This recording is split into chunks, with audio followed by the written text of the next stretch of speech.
Retaguardia de la semana y lo hacemos saludando al doctor Daniel Lacalle. Daniel, ¿cómo estás?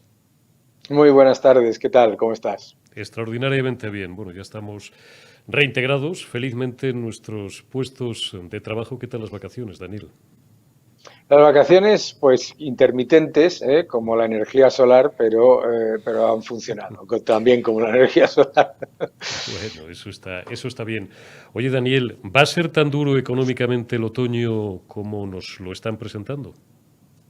Yo creo que económicamente va a ser un otoño muy duro y un invierno también muy complicado, porque además de no haber hecho los deberes durante todo este periodo en el que se ha despilfarrado el mayor estímulo fiscal y monetario de la historia reciente, nos encontramos con un entorno en el que los tipos de interés van a subir y en el que no se cuenta con el típico subterfugio que es las inyecciones de liquidez del Banco Central Europeo, o por lo menos en la misma cantidad, ¿no?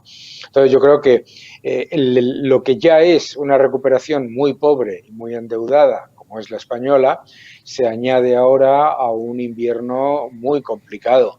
Al menos, y te voy a decir que algo que parece contraintuitivo, al menos el hecho de que se esté diciendo que va a ser un invierno complicado es positivo, porque los grandes problemas de la economía española siempre se han generado con el exceso de optimismo, ¿no? Con esa idea de que éramos la Champions League, de que los problemas del mundo eran por los americanos, que eran tontos y esas cosas, ¿no? Entonces, a lo mejor eso nos evita algo mucho peor, pero eso no va a quitar, desde luego, pues una situación en la que además pues se ha despilfarrado, como decía antes, el mayor estímulo fiscal y monetario de la historia. Claro, porque los buenos economistas repetís siempre que cuando hay que hacer hucha, cuando hay que ir engordando el cerdito en la medida en la que se pueda y cuando hay que acometer en su caso, si ello es preciso, los recortes, es precisamente en etapas de bonanza, en etapas de expansión y no al revés, que es lo que hacen los malos economistas, los malos administradores y los keynesianos y los socialdemócratas. Claro, aquí los keynesianos que lo primero que hacen es no leer a Keynes, ¿no? A Lord Maynard Keynes, que lo primero que decía era que en época de crecimiento el Estado tenía que ahorrar y bajar impuestos y con lo ahorrado, ojo, no tirando de déficit constante, entonces pues reducir los desequilibrios de la economía en épocas de crisis y bueno, pues también podemos debatir eso, por supuesto, que tampoco en sí mismo es una buena idea, pero vamos, que tampoco es Elena Keynes, ¿no? Y el gran problema, además, en todo esto esta política de la cigarra, ¿no? De gastar y gastar y gastar en la época que las cosas van bien, pues lleva después a que ellos se presenten como víctimas, ¿no? Y cuando viene pues una recesión o un entorno difícil, entonces acuden al enemigo exterior, ¿no? Ya lo están haciendo, ¿eh? Ya lo están haciendo. Acuérdate que en la anterior crisis decían, no, es que esto es la crisis financiera internacional, ¿ves? Que es poner dos, tres pasos lejos de la gestión del gobierno. La evidencia de España es que, vuelvo a repetir, es la peor recuperación de los países de nuestro entorno, es además el país que más ha tirado de endeudamiento de las economías comparables, la tasa más alta de paro de todos los países de nuestro entorno y encima pues eso, disparando con bala de rey, porque yo me imagino que el presidente Aznar o Zapatero o Rajoy, cuando miran lo que ha hecho Sánchez, pues lo mirarán con cierta envidia, pensando, anda, que si yo hubiese podido contar con el Banco Central Europeo comprando el 100% de las emisiones de deuda neta y con toda la apertura para gastar y para aumentar el déficit todo lo que yo quisiera, imagínate, pues tampoco hubiera funcionado. Pero bueno, pero en realidad lo que ocurre con el keynesianismo este inventado, ¿verdad? Que no lee o que ha borrado las recomendaciones de contención de gasto de Lord Maynard Keynes, es que siempre considera que el problema de la mala gestión es porque no han gastado o endeudado la economía lo suficiente.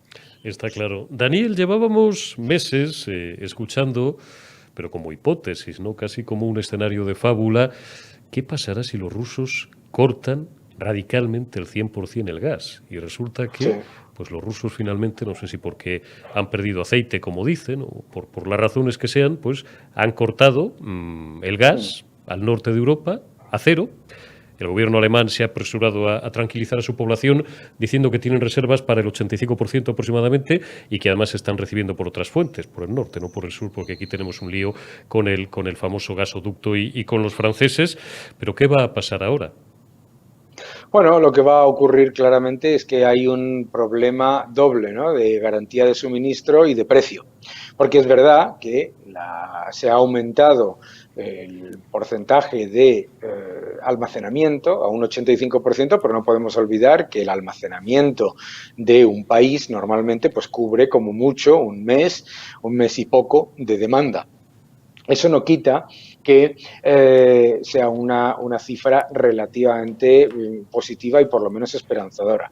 Pero claro, ¿qué es lo que pasa? Que las alternativas, todas las alternativas al gas ruso son muchísimo más caras. Y claro, no solamente ocurre eso, sino que además, pues nuestro querido gobierno no se le ha ocurrido otra mejor idea ante una crisis energética que entrar en una crisis diplomática con nuestro mayor suministrador de gas, Argelia, a cambio de nada por parte de Marruecos, y entonces pues nos encontramos con un problema de seguridad de suministro más un problema de precio. Es decir, en el mejor de los casos vamos a tener un invierno en el que los precios de la energía van a alcanzar niveles muy importantes, mucho más importantes de los que hemos visto, y en el peor de los casos, pues con problemas de abastecimiento. Yo creo que las empresas ya están trabajando de manera muy seria. Yo creo que va a haber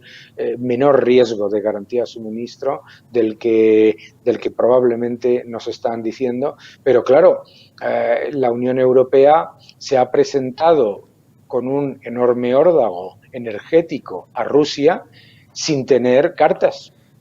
El problema de la Unión Europea es que se ha presentado con una política energética que ha sido un desastre de intervencionismo en Francia, en Alemania, en España, y sin la seguridad que puede dar hacer un órdago, pues con, para los que sabéis jugar al mus, con tres reyes, ¿no? Yo creo que hay que ser cauteloso en lanzar órdagos, y yo creo que el problema de la Unión Europea es que ahora pues se ha mostrado que no tenía cartas para ese órdago, y eso es muy peligroso. Está claro. Bueno, aquí somos más de póker que de mus, pero efectivamente los órdagos y los faroles hay que saber echarlos sin cartas. Ahora bajan el precio de la energía, Daniel, pero no decían los socialistas que no se podía, que Bruselas esto lo prohibía. Y es más, cuando lo propuso hace muy poco don Alberto Núñez Feijóo, pues le insultaron en todos los idiomas. Ahora lo hacen ellos. Estos primero insultan, después rectifican y se arrogan propuestas de los demás, y no solamente no lo agradecen, sino que además, bueno, pues siguen caricaturizando a quien lo ha propuesto. Y bueno, esto es alucinante, esto es increíble. Aquí ya llevamos no sé ni cuántas veces en las que el gobierno dice primero que no se puede hacer con el IVA de las mascarillas, ¿no? No se puede hacer, porque lo prohíbe Bruselas, lo prohíbe, ¿eh? Ojo, que las cosas que prohíbe Bruselas al gobierno le dan exactamente igual, porque, por ejemplo, también Bruselas te dice que no dispares el déficit, que no aumentes el gasto, etcétera, etcétera, eso les da igual. Pero luego dicen, no, eso sí que lo dice, además, ¿eh? Lo que está en las recomendaciones al gobierno, a España, es no aumentar el gasto por encima del 0,5%, eso no lo prohíbe Bruselas. Pero bajar los impuestos siempre lo prohíbe Bruselas. Y luego pues lo hacen, y entonces siguen caricaturizando al que lo ha propuesto, ¿no? Yo creo que esto es parte de esa yo no creo ni siquiera ya que sea una cuestión de propaganda, es una cuestión de estar testando constantemente la fidelidad de sus medios afines y de sus votantes, porque primero por ejemplo, cuando se propone la bajada del IVA del gas por parte de la oposición, pues entonces dicen, claro, y entonces no va a haber ingresos para hospitales, y siempre hacen esto, ¿no? Los hospitales y la educación y tal y que cual, mientras gastan y gastan en ministerios, en asesores, en viajes a Estados Unidos, etcétera. Primero dicen eso, ¿no? Y entonces después lo proponen ellos y sus medios y sus votantes tienen que justificarlo. Primero, y no pasa absolutamente nada. Los mismos que hace un mes decían que si se bajaba el IVA del gas, España no iba a tener dinero para hospitales, ahora te dicen que bajar el IVA del gas es una medida de los socialistas que le tienen mucho cariño a sus propios, a sus ciudadanos, han lanzado su nuevo lema, ¿no? Que gobernamos contigo, ¿no? Y cuando la realidad es que están gobernando contra ti, haciendo, pues negándose a deflactar los impuestos y luego haciendo estas medidas siempre tarde y mal sobre todo. Porque bajar el IVA del gas es una medida que puede ser, que puede ayudar en un entorno de crisis, pero no vale bajar el IVA del gas sin reducir el gasto público innecesario en al menos la misma cuantía que se están poniendo este tipo de medidas de, entre comillas, alivio, ¿no? Y montarle el lío a la COE y a los empresarios por negarse, según dice Yolanda, la Fasionaria, a subir el salario mínimo, cuando otra mentira, falacia y de las gordas, no solamente no lo están subiendo, sino que lo están bajando, como tú has explicado ya en tus últimas intervenciones, porque, vale, bien, imagínate que suben el salario mínimo al 4%, pero coño, si tenemos la inflación en un 11%, y si además esa subida del salario mínimo lo que está encubriendo es, bueno, una subida disparatada de las cotizaciones sociales. ¿Por qué mienten tanto estos tíos? Porque les sale gratis. Primero porque les sale gratis y segundo porque no afecta a sus votantes. Miran las encuestas y dicen, bueno, aquí sigue habiendo un caladero de 6, 7 millones de votos al que le da exactamente igual. Y sobre todo, además, es que a mí me parece alucinante que digan... yo recuerdo, por ejemplo, en Venezuela, ¿no? Que el gobierno de Maduro se lanzaba una enorme campaña de televisión y de medios de comunicación diciendo el gobierno ha subido el salario mínimo un 54%. Y claro, la inflación era del 1000 y pico %, en realidad, pues como si no te ha subido nada, lo que te ha hecho ha sido bajarlo, ¿no? Claro, la inflación es del 10 y pico %. Y este gobierno, que es tanto el Partido Socialista en su programa, tiene que el Banco Central Europeo tiene que monetizar o debe monetizar todo gasto público que se lleve a cabo. Y la señora Díaz, que decía hace poco que subir 50 puntos básicos los tipos de interés era malísimo y que había que mirar la política monetaria con mirada expansiva, que significa imprimir moneda como locos, ¿no? Pues eso, primero te generan la inflación y después te dicen que la inflación es siempre, es culpa de los demás. La primera labor del intervencionista es intentar convencerte de que los errores de su gestión siempre son culpa de los demás, que la inflación no tiene nada que ver con la política monetaria, que tener más inflación que nuestro vecino de una hora de viaje no tiene absolutamente nada que ver con las políticas del gobierno. Todas esas cosas pues son muy típicas de ellos. Pero vamos, lo del salario mínimo interprofesional a mí en particular me enfada porque el gobierno dice nosotros hemos subido el salario mínimo interprofesional, mientras no deflacta los impuestos a la inflación y por lo tanto te está cobrando muchos más impuestos para el mismo salario en términos reales y además, como tú acabas de comentar, yo siempre repito, te suben las bases mínimas de cotización, con lo cual lo que está haciendo es para una subida nominal y que en realidad es una bajada real, lo que están haciendo es subir de nuevo los impuestos a la inmensa mayoría de los trabajadores. Ultimísima, Daniel. ¿Qué va a hacer el Banco Central Europeo esta semana? ¿Van a subir medio punto o van a subir un 0,75? Yo particularmente espero y creo que lo subirá un 75 puntos básicos, porque la Unión Europea no puede estar en una situación como la que está. La eurozona ahora mismo no solamente tiene una inflación muy elevada, sino que tiene una inflación que viene además por tener un euro extremadamente débil. Y eso sí tiene Banco Central Europeo.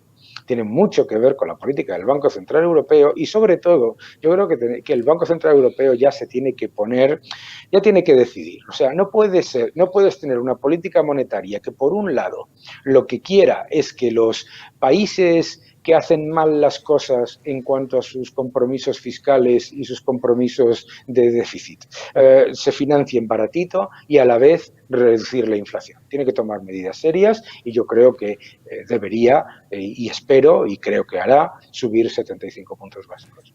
Pues estaremos pendientes. Doctor Daniel Lacalle, como siempre, un lujo y un placer y un privilegio arrancar esta temporada en La Retaguardia y en Periodista Digital con tus análisis.